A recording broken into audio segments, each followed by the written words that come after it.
Let's do that one again.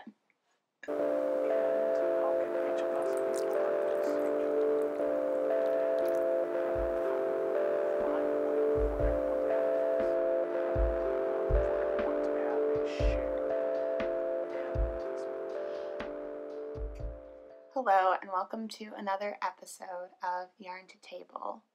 I'm Celeste and this is a show about my knitting life. Welcome to the show. If this is your first time, I hope that you see something here that you like and that you'll hit subscribe so that you can join us in the future to talk about fibery goodness. And if you are one of my beloved returning viewers, welcome back. You guys are amazing and thank you so much for tuning in over and over again. So, I have a few announcements. Well, just sort of updates and administrative information to get through. First of all, we have a year-long knit-along going on right now, the Fiber Quest KAL. There is a playlist of videos in the doobly-doo. The first one describes what the KAL is all about, and then there are a few on different types of fiber that you can check out. And all of the rules for that KAL are listed in the threads for it in the Ravelry group, which is linked below. That's where you're going to be able to participate to hopefully win a prize in that KAL, win prizes for any giveaways that we do, and you're also going to find show notes for every episode there, so if you want to know what a pattern is or a yarn or anything like that, you can check that out.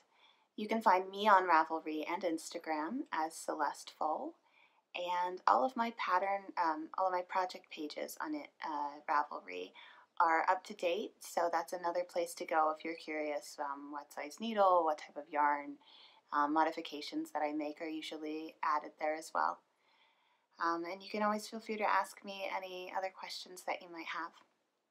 There's an Introduce Yourself thread and an Ask Me Anything thread in the Ravelry group also, so make sure to participate in those if you haven't yet, because I would love to hear from you.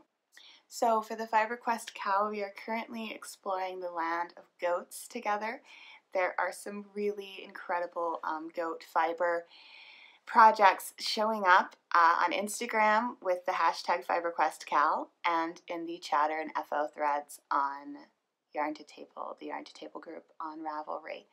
And Goats is going to be running through the end of this month, April, and then we will be moving into the land of plant fibers. So I'm going to try to have another video up for you shortly, all about plant fibers to help you choose yarn in a project as I've done in the past.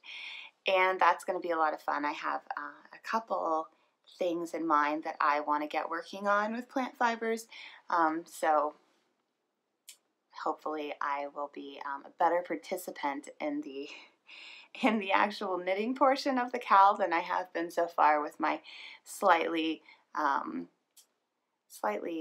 doomed project that had camelid fiber as well as goat fiber, and yet really just was not going to get finished in either of those lands for the KAL, and we will talk more about that later in a new segment I'm calling Frog Report. So stay tuned for that. So that's what's going on here. And today I am drinking tea as usual. I want to tell you a little bit about this because I'm such a big fan.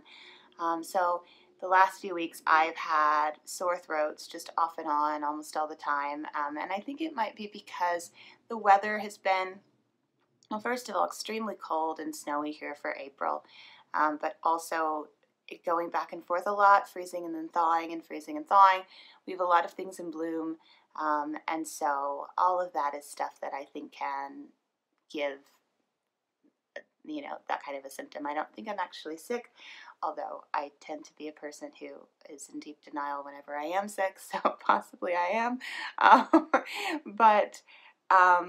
Yeah, so I had this sore throat, and when I went to make tea today, I remembered that I had bought a canister of this lovely David's tea called Cold 911 after I tried it in my advent calendar and completely became smitten with it.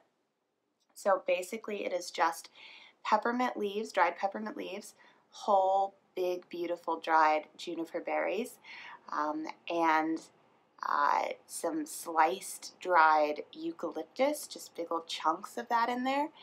And it just has this wonderful way of sort of feeling like it's clearing your sinuses because of that eucalyptus, and it just tastes so comforting and just good.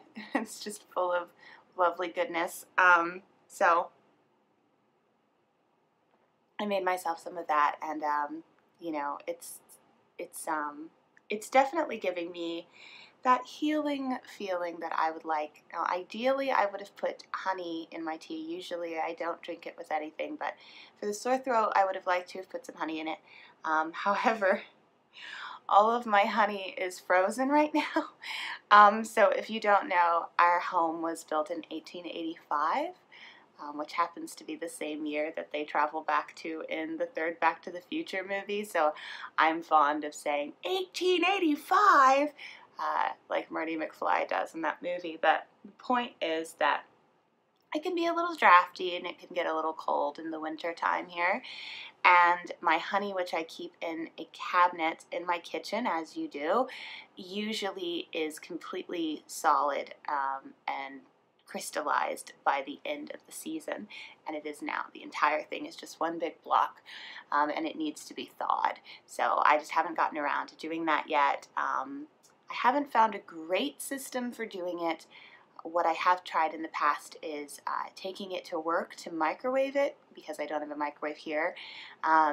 But it's really easy to accidentally microwave it for too long and have it bubble over, and then you have honey stuck all over the inside of your work microwave, which I have had to deal with in the past. If I just put it in hot water from the tap, it's not really hot enough to get the whole thing melted. And I think I need to try boiling a big old pot of water for it, or maybe I'll try the microwave thing again and just be extra careful. I don't know, but so I haven't gotten around to doing that yet, so no honey for the time being. What I'm thinking about doing next year, and please let me know if you have any experience with this, is putting my honey in the refrigerator for the winter, because I would imagine that that would be climate controlled enough that maybe it wouldn't get so cold that it crystallizes. I don't know. Possibly it would be too cold, but let me know if you've ever kept honey in the refrigerator, if that was how that worked out for you. I would love to hear.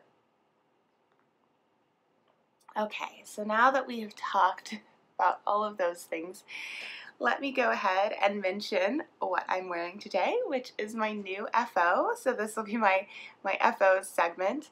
I'm sure many of you recognized it after seeing it every now and again for about 6 months here on Yarn to Table.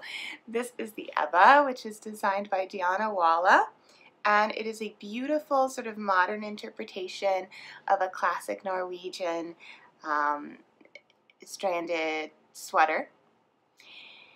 It has a drop shoulder, which is made by steeking the armholes. That was my first steek, and you can see that saved on Instagram stories. And then you pick up into this beautiful stand collar at the top, which is a 1x1 rib that has then been folded over and whip stitched down here. Makes a very clean line, and it lies completely flat. So that gives it this nice little stand, which I really like. And yeah, so I've talked extensively about the process of knitting this, and if you want to know more about that, what I suggest you do is go to my Ravelry projects page. I'm Celeste Fole on there, and go to the Ebba project, and then click the blogs tab, and that'll give you a link to all of the episodes of Yarn to Table where I discussed the Ebba. So the more recent ones are probably going to be the ones where I talk more extensively and give you some information about my experience with steeking and doing the color work and that kind of thing. So when you last saw this, I had completed one of the sleeves. I went ahead, picked up, and did the other sleeve and the neckline since then. And I actually did that within a day or two of recording Yarn to Table, and so I have been wearing this for a little while, and it's been so lovely to wear. I kind of feel like possibly the reason that winter, I mean, it sounds so crazy. I don't actually believe this, but it almost feels like magically winter has been extended just so that I can wear this sweater, because I did not get it finished until the beginning of April. And yet I've been able to wear it several times. In fact, it is cold enough today on April 8th to wear this. It's in the 40s right now, and it's supposed to snow again tonight. So it's just funny, because as I was knitting this and I was like clear that I was not going to finish it before the end of winter, I thought that I would be able to wear it maybe in Wales, but you know, it would be kind of bulky to pack for that, and probably not be able to wear it until next winter. I mean, I probably would have taken it to Wales, let's be honest, just because I wanted to wear it so badly. But I ended up getting to wear it here, just because it's basically still winter. So yeah, that was nice. I will say it is extremely comfortable to wear. I knit this out of Wool of the Andes non-superwash sport weight from Knit Picks, and it's probably too itchy for some people. I feel like if you're a knitter type person, it's probably not too itchy for you, unless you consider yourself to be extremely sensitive. I find this yarn to be rustic enough that it worked really well for the color work, and yet I'm wearing this right now without anything under it, I mean, other than a bra. So it's next to my skin, not just on my sleeves, but on my entire body, and it does not bother me at all. I've worn it for an entire day like this. I've worn it, you know, 2 days later again, just with no cami or anything underneath, and I find it to be just extremely warm and cozy and comfy. It doesn't have that merino softness by any means.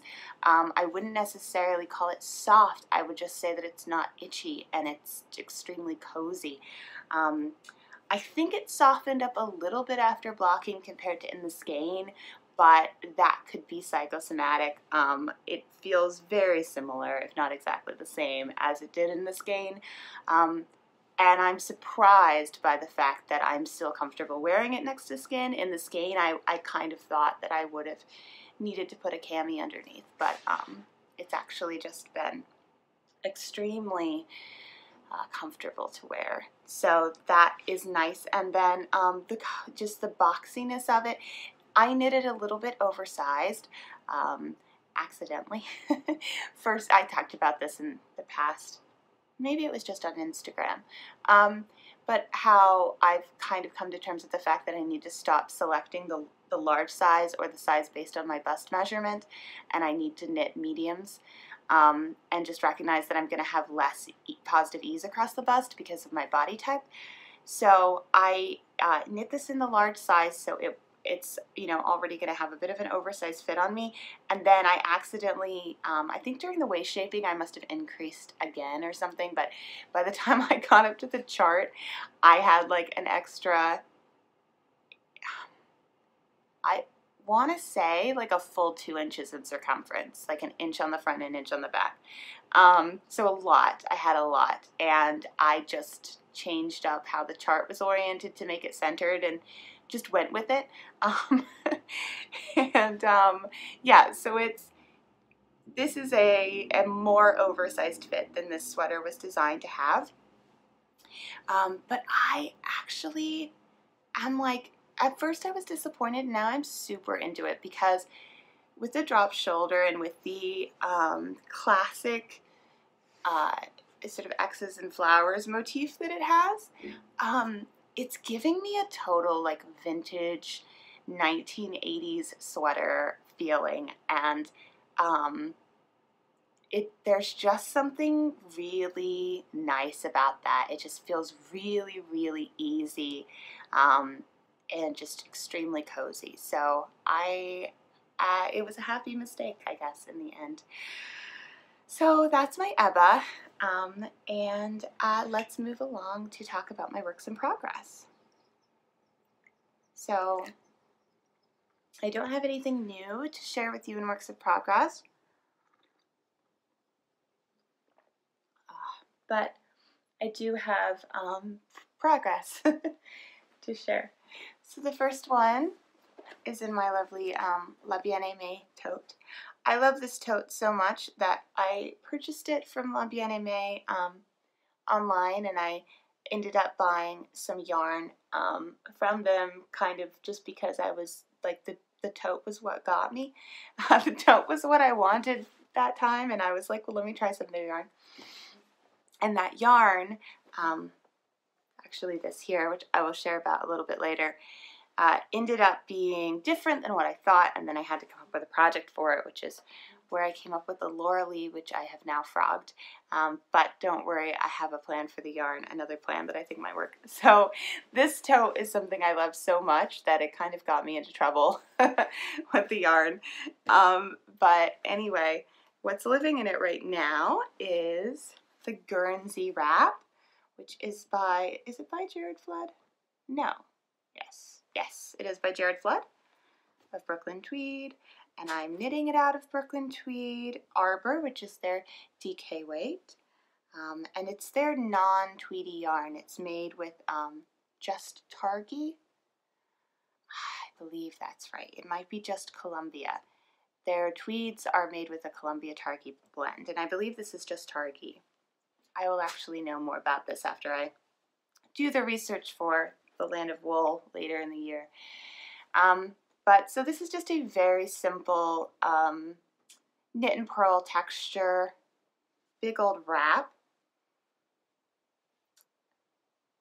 And the colorway is called Carob, and it's kind of a grayish undertoned brown. Not a ton of depth of color in this. It's a very sort of very solid dye job.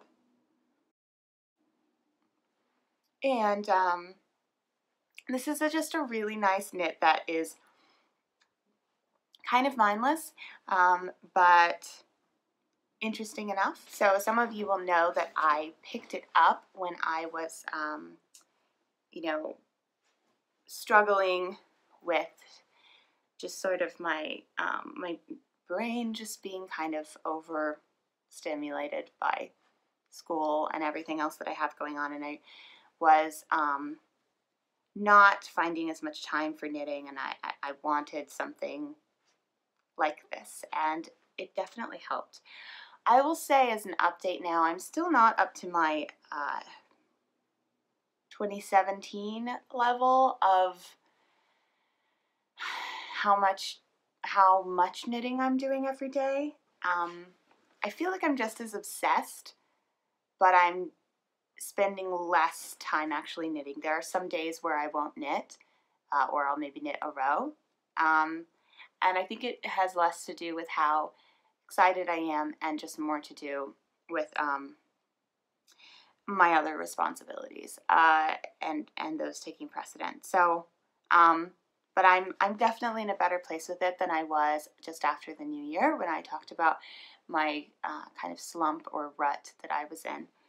So anyway, this is just going along nicely. I believe this style of texture is a traditional Guernsey style because I have seen other patterns with it that are named Guernsey. So I want to look that up and learn more about that at some point, but I haven't. If you don't know, Guernsey is one of the Channel Islands, so it's between the United Kingdom and France. It belongs to the United Kingdom. I should say is a part of the United Kingdom, I guess. But I read a novel that took place on Guernsey once that I really loved called the Guernsey Literary and Potato Peel Pie Society, which was a really charming epistolary novel about the German occupation of Guernsey during World War II, the Nazi occupation, as well as just, so, you know, the majority of the story took place with characters after that, and I don't even know how to describe it except that it just was the kind of book that you just fell in love with everyone who was in it and with the setting, and you just wanted to just be in that world. It was very, very atmospheric. So I have a very soft place in my heart for Guernsey just based on that novel. I would love to go there and see what it's like. So that might have been part of what attracted me to this. But this is going to be twice this long when I finish it. I am just at the halfway point, I believe, based on my yarn. And I talked earlier about how, so when I started this, I really wanted to start it on US 5s, which would be a 3.5 millimeter, but I had lost my 5 tips. So I had ordered new ones, but I just wanted to get started right away. So I started this on 6s, which is a 4 millimeter needle. And the gauge is fine. I don't mind how it looks, but I knew that I might be sacrificing the ability to have the right amount of yarn and knit the pattern to pattern. So I expected that I might have to either buy new yarn or adjust. Obviously, this is a pretty simple pattern to adjust if you need to. So basically, it has 3 charts. There's the chart that is repeating here. Then there's a middle chart that has a nice section in the middle where these diagonal lines that you see right here actually go in both directions and create a little V, and that's meant to be directly in the center. And then from that you have a third chart where it kind of does this again, but in the opposite order, going away from the center. And that would be better. That's a nice design. It's lovely. However, to make the best use of all of my yarn, have the biggest shawl or the biggest wrap I can without running out of yarn or having leftover yarn, given that I knew I wasn't knitting at the right gauge, and so it wasn't going to work out perfectly as it had been designed to do, I ended up deciding that instead of ordering more yarn, I would just continue to repeat the first chart. So I'm just going to keep repeating this all the way through the entire wrap.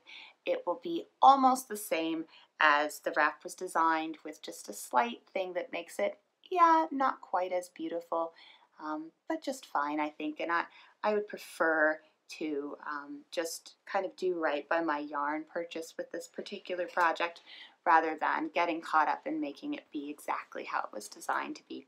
So I guess I'm a little disappointed in that, in the fact that I have to do that. I mean, it's only my own fault, but I don't really regret starting it on the US 6s, simply because, as I explained, that was a project that I picked up when I really, really needed something that I was excited about and that was simple but interesting.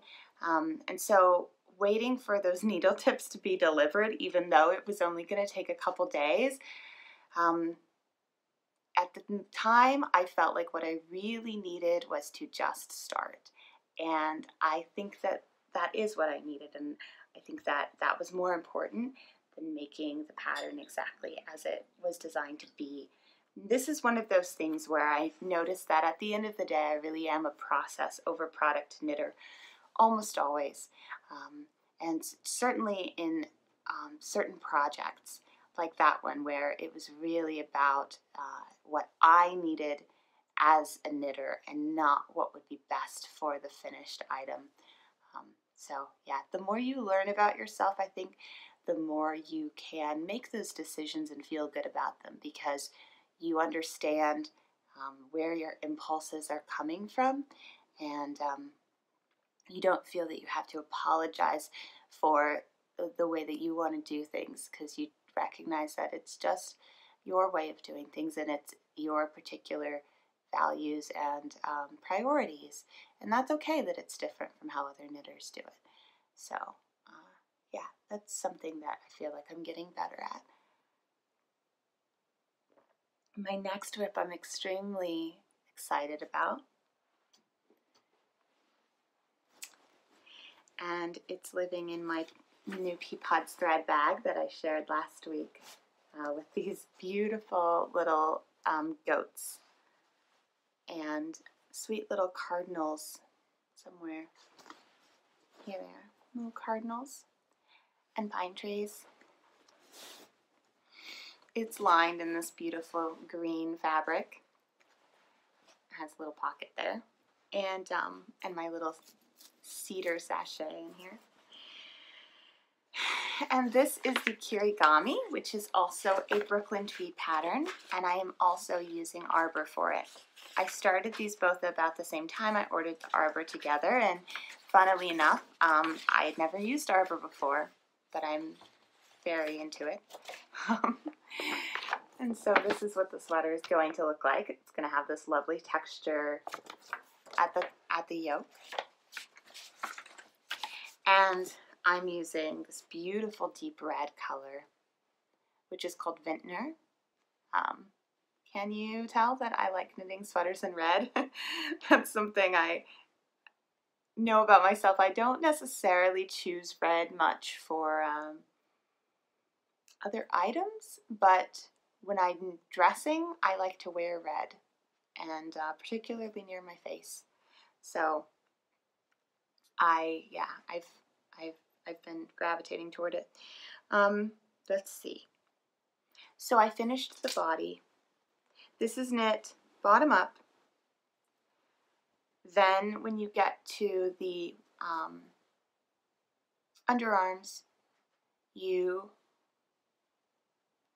put the sleeve parts off on some waste yarn. As you can see, I have right here.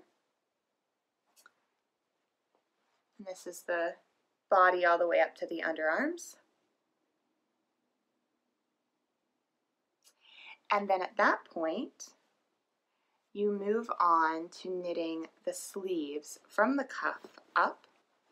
Then everything will get joined together, and I will continue up with the sleeves and the body all together on the needles and knit the yoke. And that's when the lovely texture part is going to happen.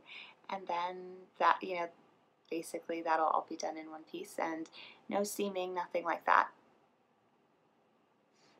So I know this is a very common and popular construction for garments, especially in the latter part of the 20th century, and was the favorite construction method of Elizabeth Zimmerman, and I think she might have been a big part of what popularized it. Now you do hear a lot of people who love top-down. I love top-down as well, but I think what I'm realizing in doing this is so great about bottom-up seamless, whether it would be raglan or yoked. Probably raglan would be the same concept. I love doing the sleeves separate because you don't have a big sweater attached to your sleeve as you're trying to knit this tiny little circumference. It's just really nice. It's really nice. Now, the challenge of bottom up, of course, is that if at the end, top down, it's so much easier to try on as you go along and make little adjustments.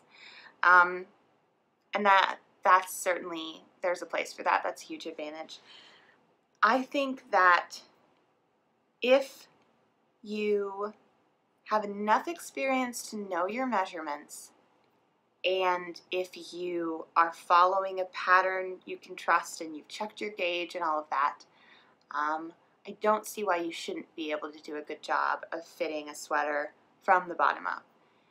And because of the sleeves being separate, I feel like that probably makes it like what would be my preferred way to do it. That said, I'm not at that point where I can feel entirely confident about stuff like that. I'm kind of winging it. So I may end up in a situation where my sleeves are too short or too long, or I feel like my body is too short or too long. However, I'm also not super picky about those things. I think I wear sweaters with a lot of variety in the body length, so there's actually a large range there where I can pretty much be okay with it.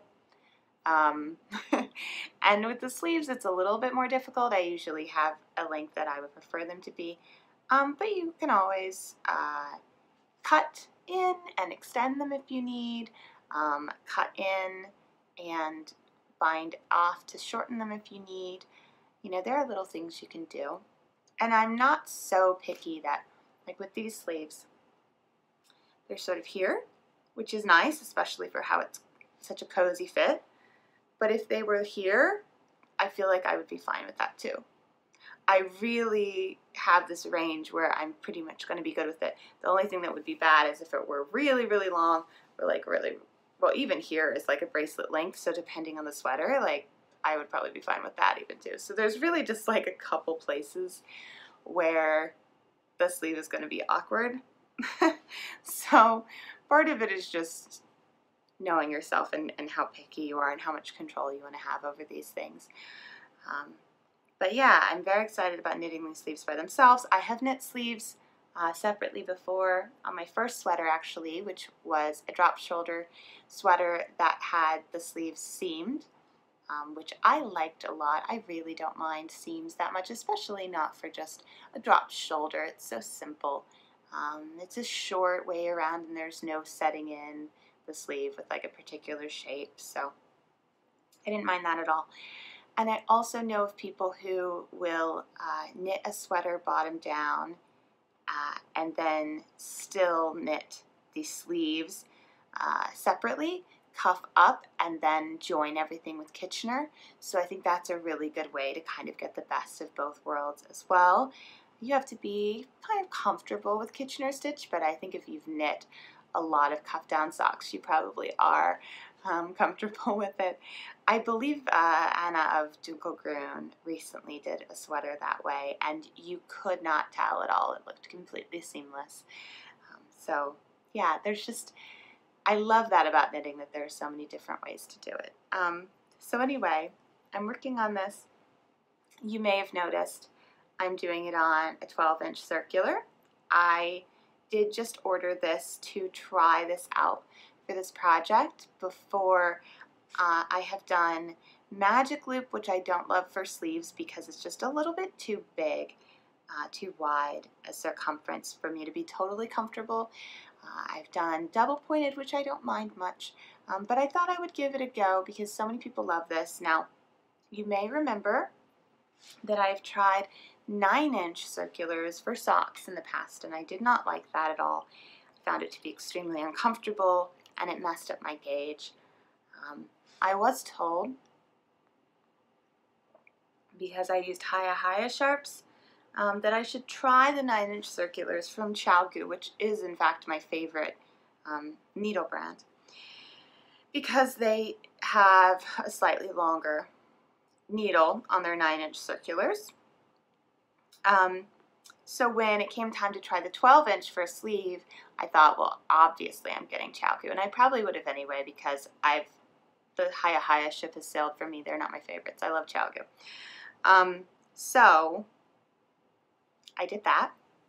They have this little bend to them, which is interesting. And they are not as comfortable as a larger circumference would be, but they're not as uncomfortable as the 9-inch were. And I'm getting used to it. I'm still deciding kind of how I feel because they speed me up in that I just go round and round, but the discomfort kind of slows me down. For one thing, if I've been knitting on this for a little while, I have to set it aside and work on another project.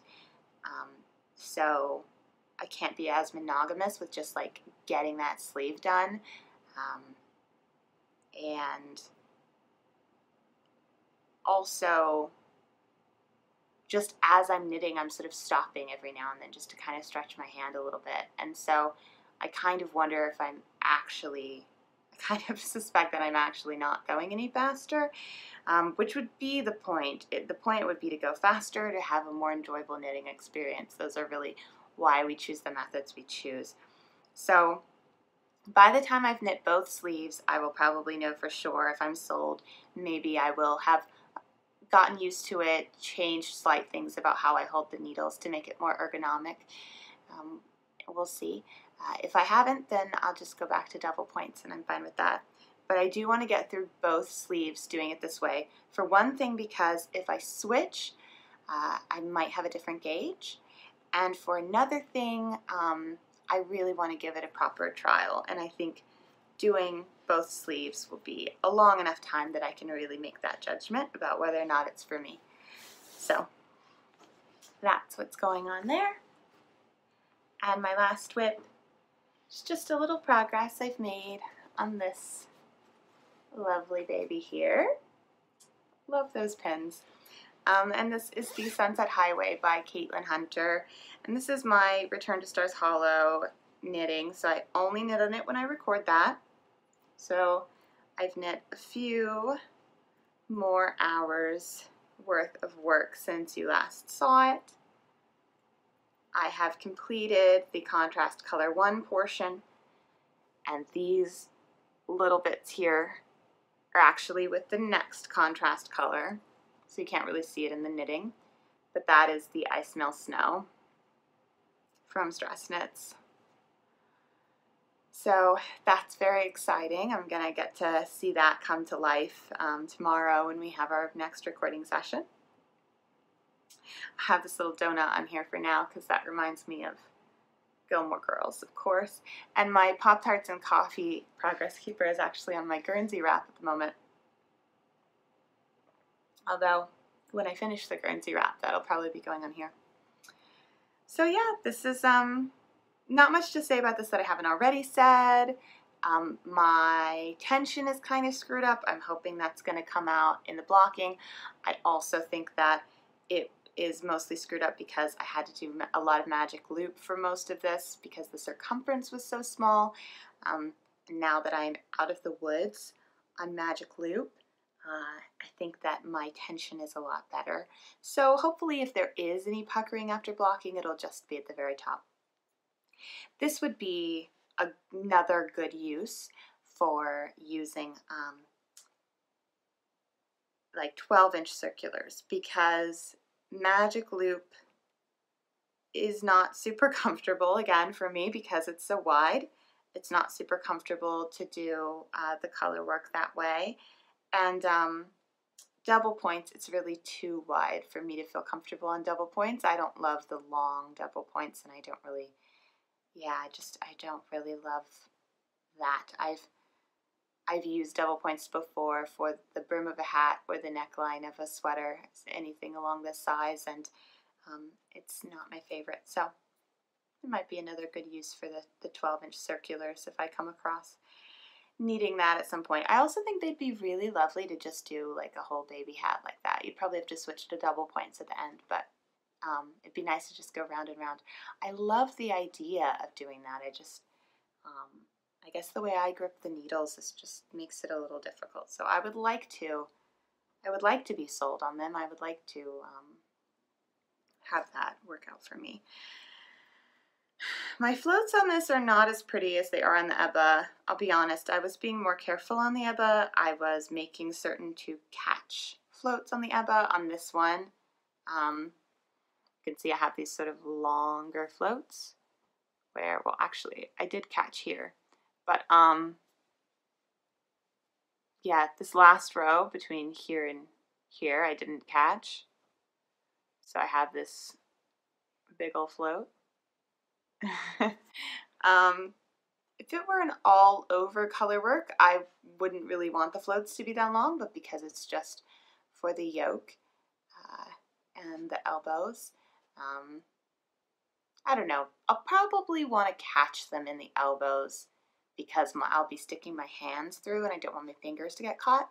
I probably should actually catch them in the elbows, but I just didn't really feel like bothering with it here, and I was kind of like, let me just see if it bugs me. Whatever.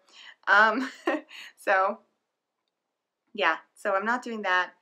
Oh, and there are just some weird mistakes in here, which is probably because I'm knitting a more complicated project while I'm recording. But like here, like I don't know how that happened, so I'm gonna have to tuck that away. I'm just gonna come in with a crochet hook and pull it in behind some of these floats and tuck it in there so it'll be safe. That's just silly. But yeah, Sunset Highway. Okay, so Next up, I want to talk to you about my frogging. I have frogged 2 projects. And it's really the first time in a while that I frogged an entire project. And I feel really good about it. This kind of thing is hard for me. I can be such a completist. I can be very not compulsive, like, what am I trying to say? I'm not compulsive like spontaneous, but I'm like obsessive compulsive compulsions. I have that kind of struggle with things. And so, like, for example, I, until recently, would never quit a book. If I didn't like it, I would feel like I had to finish it. And I have kind of played around with different ways of kind of hacking my brain to feel like it is an accomplishment to quit a book, because obviously it's what I want to do. I want to spend more of my reading time on things that I am getting something out of. Wow, I just noticed I completely forgot to light my candle. Awesome. What was I saying? So yeah, I want to quit books, but I had to kind of make it feel like an accomplishment. So I use Goodreads, and I created a shelf of did not finish titles, so that instead of just deleting it from my Goodreads and having it disappear and feeling like any of the reading I did on that didn't count, I would move it into my did not finish shelf, and I would feel like here's where I'm keeping track of the fact that I did not finish these books, and I'm proud of myself for that. And since I did that, I've quit a lot more books, and I feel like I'm getting better at that even now. So frogging is sort of the same thing for me. And first there was the Laura Lee, which I got feeling guilty about not finishing it, particularly because it was for the knit along, and also it had such beautiful yarn. It's this La Bien-Aimée in this base that is, let's see if I can find it on here real quick.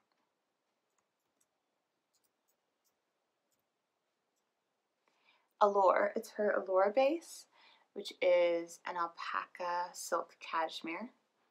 And as I said, I kind of accidentally got this, so I thought I was ordering a sock set, and somehow, I don't know how I made the mistake or what happened, but I was actually ordering 200-gram skeins of the Allure, which is not a base you would use for socks. So I thought this was going to be a mini, and it was going to be heels, hose, and cuffs, and this was going to be a sock yarn. I ended up with this scrumptious base and beautiful colors, and I thought, well, I need to figure out what to do with these. I don't usually order yarn where I don't know what I'm going to do with it, so that was a challenge. I loved the Laura Lee pattern, but as I got, but first of all, I'm not a huge shawl knitter, and also when I got into the Laura Lee pattern, I didn't love the process that much. The color work style was mosaic, which is a lot of slipping stitches, and I just didn't find that as enjoyable as double knitting or brioche or color work or some of the other things that I've done to create color play with 2 types of yarn. Also, the beautiful design of the pattern was not showing up as well as I would like in the contrast between these 2. So I was kind of setting this aside and trying to come back to it and feeling guilty and feeling like I couldn't knit on the things that I wanted to knit on or cast on new things. And I decided I need to let that go. This is supposed to be about fun. Something I've really been focused on lately in my knitting is knitting what I want to knit and letting the other stuff go. I have so little time that I can dedicate to knitting, and we have so little time in life, and we just don't have time for the bull crap, honestly, of like feeling like you should finish something, or even, I even feel like I'm moving more towards selfish knitting now, because a lot of times when I knit things for other people, even if they appreciate it, it's almost impossible for someone to appreciate a knitted gift in measure to the amount of work that goes into it. Simply because I think people who don't make things, it's really hard for them to even fathom the amount of work that goes into it. And how can anyone love a hat or something that you give them equal to how much work goes into that hat? I mean, at the end of the day, it's just a hat, and it's so hard to not feel at least a little bit disappointed when you give people things. And it's not to say that I don't love doing it, because I do. It's just that if I only have so much time to knit and so many projects I can knit in my life, I really would prefer to knit the ones that I'm excited about over the ones that would make a good gift for someone I love. You kind of just have to draw those lines in it. I'm not saying that I'm never going to like knit for other people again or whatever, but a few years ago it was like 2 months out of the year was consumed with Christmas knitting. And the idea that I could take almost a quarter of my knitting time and just devote it to knitting things that I was going to give people for Christmas, and choosing patterns based on what they would like and not based on what I would like to knit, choosing yarn based on what they would like, knitting with a lot of superwash for people that weren't going to be able to take good care of a non-superwash item, and choosing colors that were, what they wanted. Anyway, I'm going off on a total tangent. But yeah, it's fine. I like it, but again, it's just like you have to set your priorities. So I've been focusing on that a lot more now. And I didn't want to waste time. I didn't want to put this beautiful yarn into a project that was not perfect for it, that I didn't love knitting. The yarn was the most enjoyable part of knitting that. I loved knitting with this yarn. It feels incredible. So I thought, I'm going to frog it, and I'm going to find something else for that yarn, and I'm just going to let that yarn sit in my stash as long as it needs to sit there. And I had some ideas, like I'm so into garment knitting lately, so I was trying to find a way that I could knit a garment out of just this amount of yarn and something stripy and whatever, and I had some ideas, but I wasn't excited about them. And then I realized that actually I think they're going to work for this brioche shawl that I have been wanting to knit for a while, which is, oh gosh, I didn't write it in my notes because I completely forgot. Let's see, I'll look it up. The Chances Wrap by Charlotte Bory. It is a 4-color brioche wrap, which I will love making and love wearing. And I had picked out a couple colors for it, but I ended up using one of them for something else, and then I've just gone ahead and bumped one of them because these are going to work too. If you want to know what those are, I forgot to set them out for me to show you, but I'll be showing you in the future when I do it, or you can always look. I have them marked in my queue on Ravelry, so check that out if you're interested. So yeah, these are going to work for that.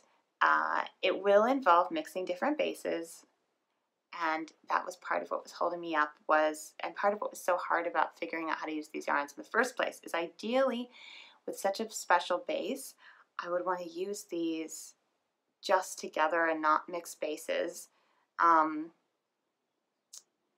But I wasn't finding anything for that, and I really like the idea of how they're going to play with the other colors in the Chances Wrap, so I think I'm just going to be okay with the fact that maybe the base isn't shown off to the absolute best because it's being mixed with some bases that do not have alpaca and silk, and so they don't have that same drape and shine, but actually the contrast could be really nice there, the contrast of textures.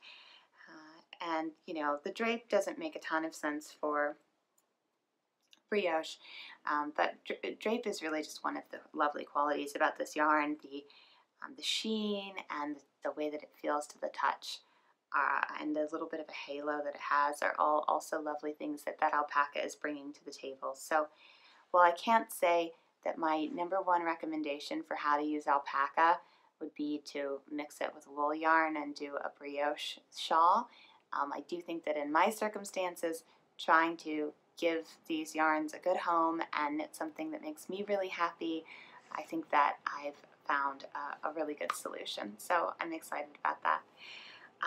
And the other thing that I frogged, I've not touched for about 6 months, and that was the Oracle, which I was making in these colors, which are all hedgehog fibers. The Oracle is a beautiful circular shawl using brioche and lace, knit by, or designed by Kristen Lehrer of Villain Vine Yarns and the Yarngasm podcast. And I was very much enjoying knitting it. At one time, I got distracted, and I'm just so much more into garment knitting now. I also was pretty convinced that because I hadn't checked my gauge, I was probably going to run out of yarn. So I was going to have to adjust the pattern, and I didn't like that. It just hadn't been the most well thought out thing. That is a pattern I will probably like to knit at some point in the future. It's a perfect process knit for me because it was really fun. But I want to check my gauge, make sure that I'm not going to run out of yarn. And I want to knit it at some other time, and not now, not to use up 3 entire skeins of yarn, 30 grams of fingering weight yarn. You can knit a sweater, and I'm more into sweaters right now, and so I just really want to focus my energies. So I'm sure these yarns will find homes in something in the future. I did really love the way these two looked brioche, so I could definitely see myself doing a brioche bandana cowl or something similar with them. Because it's single ply yarn, it's probably going to be best in things like shawls, but I can also see just throwing these fun colors into some big crazy marled thing that I might get a wild hair to do in the future, some kind of Stephen West thing or something, when I'm in that mood again. So who knows? But yeah, I feel so much better. I don't have the weight of these projects and the guilt that I feel about not working on them hanging over me. So now the only projects that are technically hibernating are the OW Owl mittens, which I feel like are just going to be hibernating for like 10 years until I at some point like feel like knitting on them. They're a total product knit. I wasn't really enjoying the process, but I really, really want the product, so those are something where at some point I'm just going to have to bite the bullet and push through. And sometimes I'm in the mood for that, and I will be in the mood for that again, and that'll come when it comes. I'm not feeling guilt over the fact that those are sitting around, so I'm fine with that.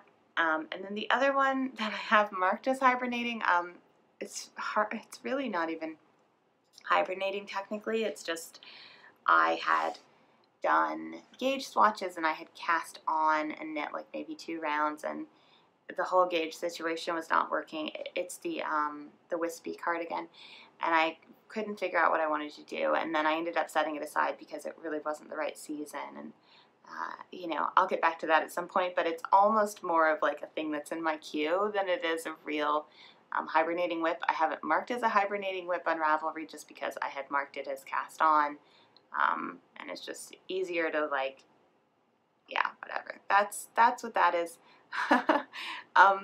But yeah, I'm feeling good about how manageable all of my whips are. I like to know where everything is. I like to feel like everything is serving a purpose, so I'm feeling better about that. And then I guess kind of hibernating is my time traveler socks, just because I'm knitting like on them so infrequently right now. They're my on-the-go project, and I haven't been doing that much on-the-go knitting, although we are supposed to see a movie today. Ryan wants to see Ready Player One, so hopefully I will get some knitting on those done in the movie theater. But yeah, they're not really hibernating because they are in my bag every day. I just have made such little progress on them lately, but that's fine. So yeah, I feel like I'm running over. I'm trying not to rush today, and I think it's making me go a little bit slower, so I also have a lot to get through, so I guess there's that.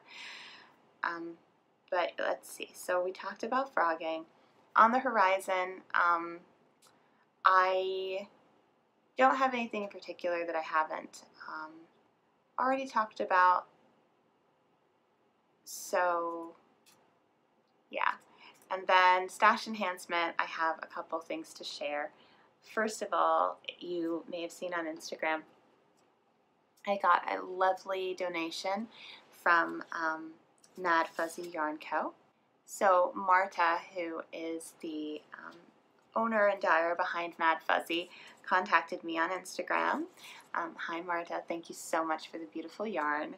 And she ended up sending me some of her really special hand-dyed yarn. So the thing that is so exciting about Mad Fuzzy is that she dyes on totally different bases than you see with a lot of other hand dyers, and really different than I see much anywhere else. She lives in Maine and dyes in Maine, and I believe all of her bases are sourced from sheep in Maine, and so it's just really special.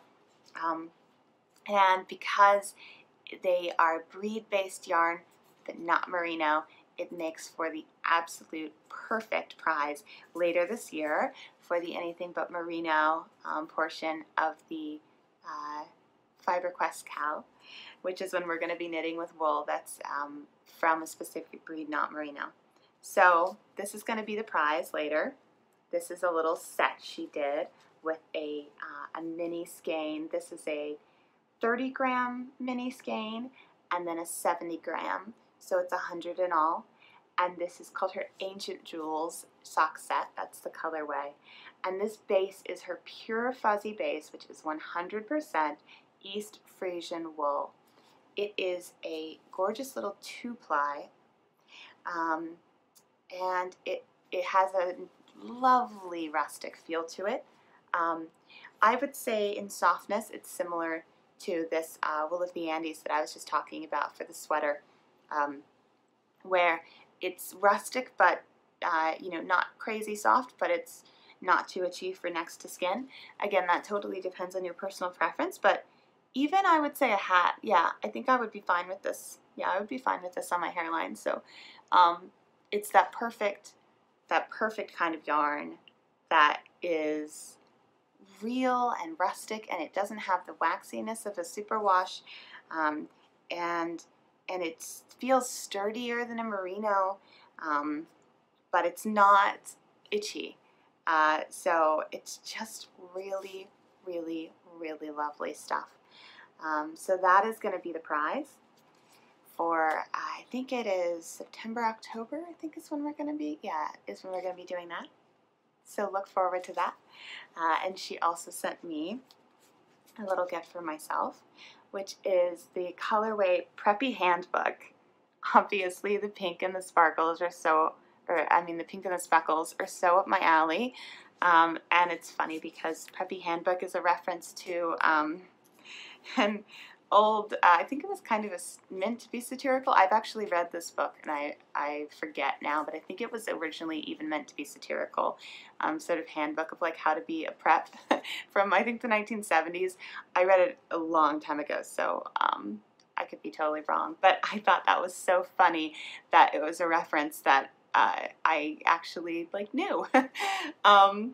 And this base is really cool. It's called her Pretty Tough base.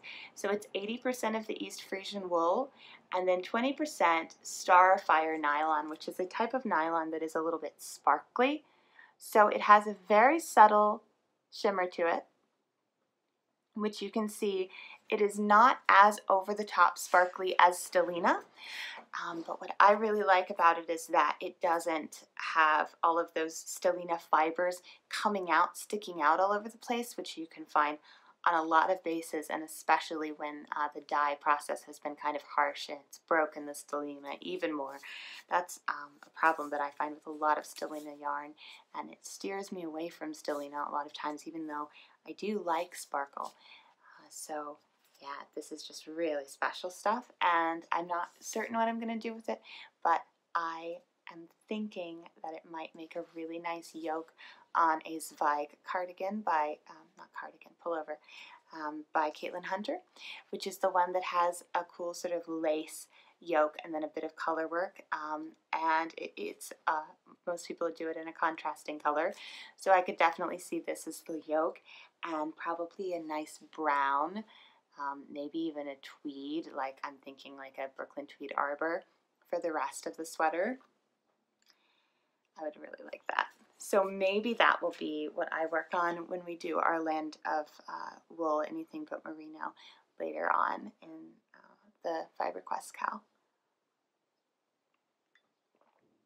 And the last bit of stash enhancement, this is something I actually purchased for myself. I purchased this a little while ago when I bought the other 2 project bags that I've shared with you. I was looking for some larger project bags that would help accommodate sweater projects because I've been knitting multiple sweaters at a time lately, and I just absolutely fell in love with this. I ordered it at the same time on Etsy, and it came a little bit later because it was coming overseas from England, I think. And this is from Made by Rachel, and she does these beautiful patchwork bags, really beautiful. And this one is themed after fairy tales.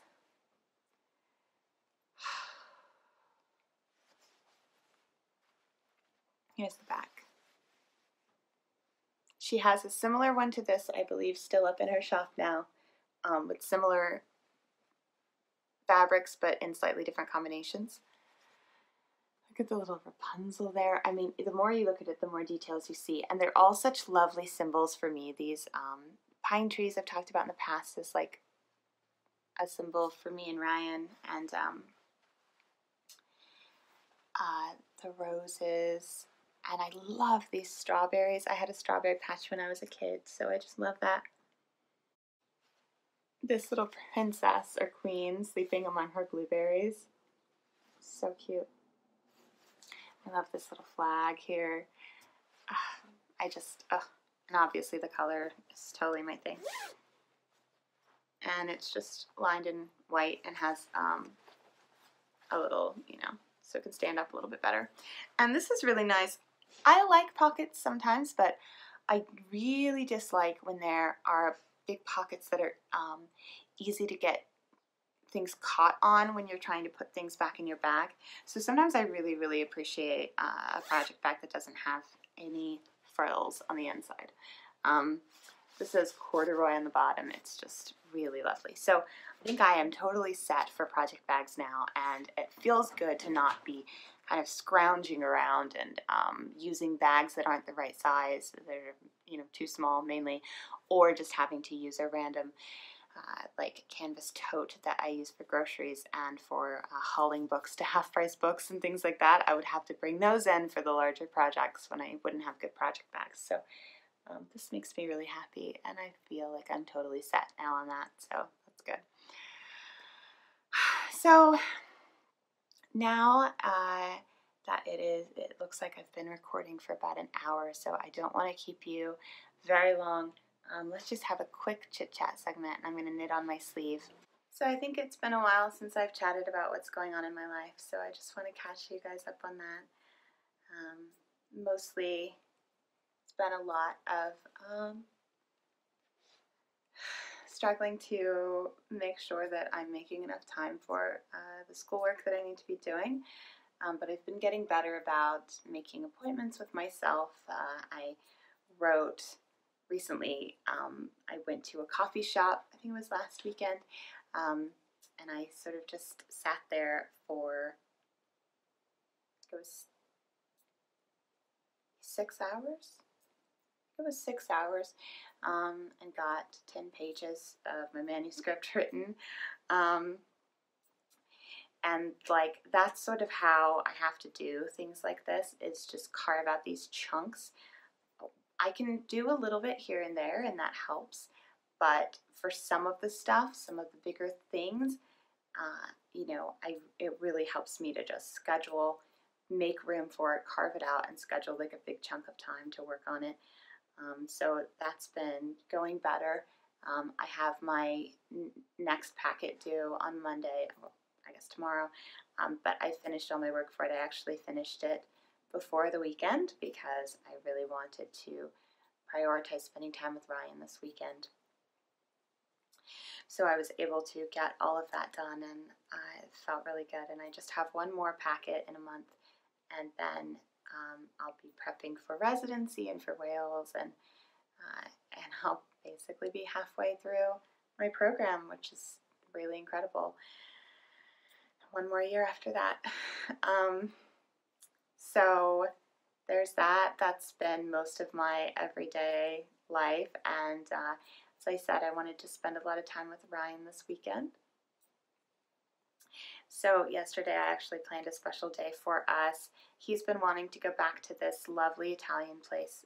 It's like it's downstairs underneath this other place that they own, and there are these lovely little semicircular booths carved out, and everything's candlelit and lovely, and they have this incredible octopus that they braise all day and then grill, so it becomes the texture of like fresh mozzarella cheese, and they serve it in this beautiful white bean ragu with little bits of kale, and they have lovely fresh pasta. We had a pasta that had fresh peas and mint and morel mushrooms. So just all of the lovely things that this is the right season for. And then I had an affogato for dessert, which is a lovely, really strong espresso poured over vanilla gelato. And it starts to crystallize the edges. I mean, it was just an incredible meal. So that was what we had yesterday. You have to make reservations there pretty far in advance. And we had gone for the first time for our anniversary in January. I really had wanted to go because Italian is Ryan's favorite food, and I really wanted to take him there because I'd heard it was so good. And so he loved it, and he wanted to go back really badly. So a couple months ago, made us a reservation as a surprise date night. And as I was trying to make the reservation to find the weekend that he would be off and they would have an opening and everything, it ended up lining up with the same weekend where the ballet was doing Beauty and the Beast, which we had wanted to see. So I got tickets and I made the reservations, and I just put surprise date night on the calendar so he didn't know where we were going, which was really fun. So we actually just filled out the entire day yesterday with just absolute perfection. We woke up and we had I had coffee, he had Diet Dr. Pepper in bed with a crossword, which I've been getting into lately. I'm subscribed to the New York Times, and I've been doing their crosswords, which I've discovered I really love. I've dallied in it in the past, and I always kind of had the suspicion that it was something that I would really love to do, and I am just getting really into it. So we did that and read a little bit, and then we went and got some brunch. It was really, he wanted to go get brunch, and of course he didn't even know how extravagant everything that was planned for the rest of the day was, so we ended up going and getting brunch, and then going to the bookstore, because we had some time before we needed to be downtown for the ballet, which is like one of our favorite things to do. So we went to the bookstore, then we went to the ballet. It was okay. We love the ballet, but this was more, it's this new thing that they're doing where they're trying to have a show for the season that's more geared toward children. And I thought it was a little bit dumbed down, and so it was a little bit disappointing, but we still enjoyed it. And then after that, we had a couple hours before our reservation, because our reservation was at 9, and the ballet started at like 5:30. So we went to this bar that was nearby both the restaurant and the auditorium, and we sat there with our books that we had just picked up at the bookstore, and we read at the bar, which was lovely. It's this place called Arnold's that is actually the longest continually operating bar in Ohio, and it's been operating, I think, since the 1840s. And it's just a really lovely, down-to-earth place. Back when I was a teenager, I used to, I was trying to be an actress, and I would perform downtown in the productions of various theater companies, usually at the same auditorium, actually, where we saw the ballet, in their smaller theaters. Actually, they have 3 auditoriums there. And now downtown is extremely vibrant and full of bars and restaurants and so many businesses. But at the time when I was in high school, it really was alive with, offices during the day, and any restaurant that was there was basically only open for lunch, and everything really closed down in the evening.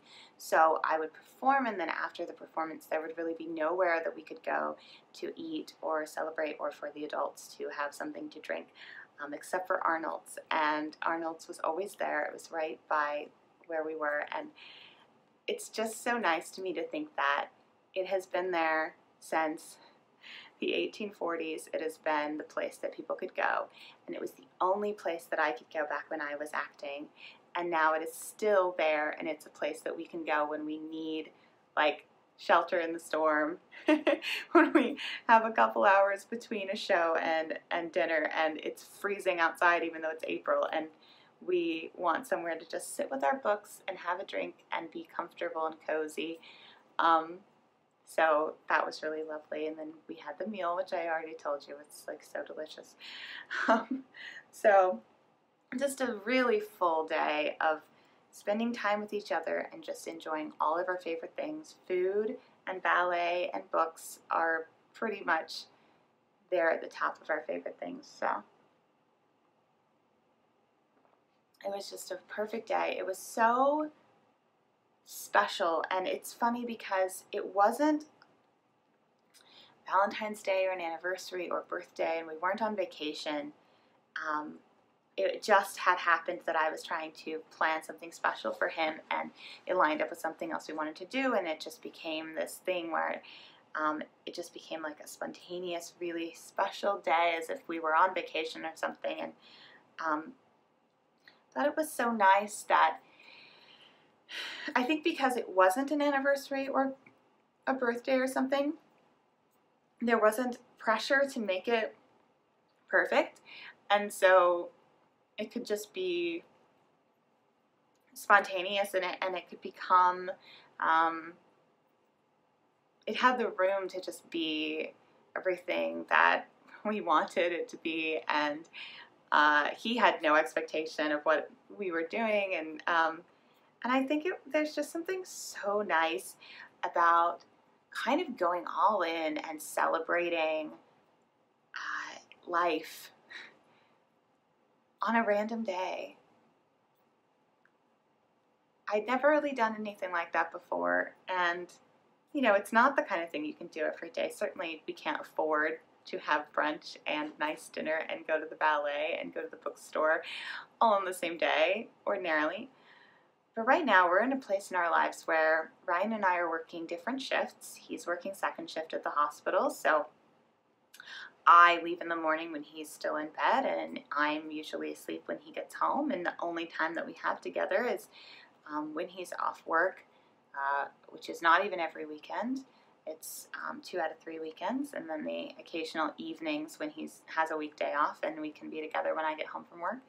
So it's, you know, add to that the fact that I'm doing all this stuff for school, and it's just like, to make time to really be together and just celebrate the fact that it's a Saturday and we have time for each other.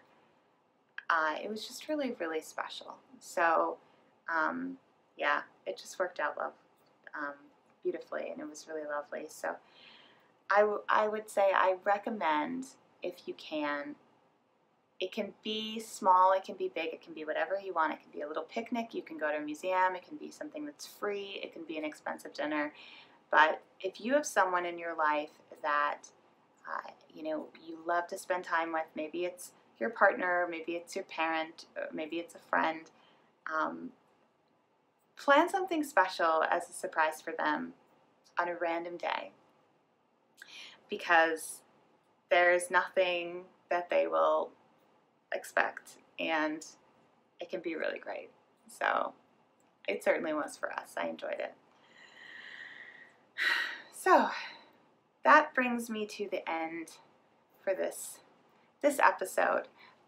Thank you so much for joining me. I really, really enjoyed checking in with you guys again, and I believe it's going to be another 3 weeks. Let me actually check and let you know for sure. 1, 2, 3. Yeah, it's going to be another 3 weeks. before I can record, just because the way the schedules are. And pretty soon I'm going to have to switch over to once a month, at least for a few months, because I'm going to be in Wales and then in Cambridge and everything back to back, where there's really only going to be one time in May and June that I can record it all. So I just want to give you the heads up that that is on the horizon. It is possible that once per month might end up being a better schedule for me, just with everything that I have going on and with wanting to share real progress with you and not just tiny little bits of progress. If the amount of knitting that I can do takes a hit because I'm just focusing more on schoolwork, then it only makes sense for me to record less often because I will have less to show you. So I really just want to make each episode as good as it can possibly be. For now, the every other week has been working. It's gonna be only every month for a couple months coming up, and then we'll go from there. But I want to have something regular on the schedule that you can know when it's coming, and I can know when I'm recording, and I can have that appointment with myself so that I can make sure that it happens. So yeah, that's pretty much what's going on. And thank you so much again for watching. I enjoy doing this a lot, and I really enjoy hearing from all of you and just knowing that you're out there watching. So good luck in your knitting and good luck in your life, and I will see you back here in 3 weeks. Bye, everybody.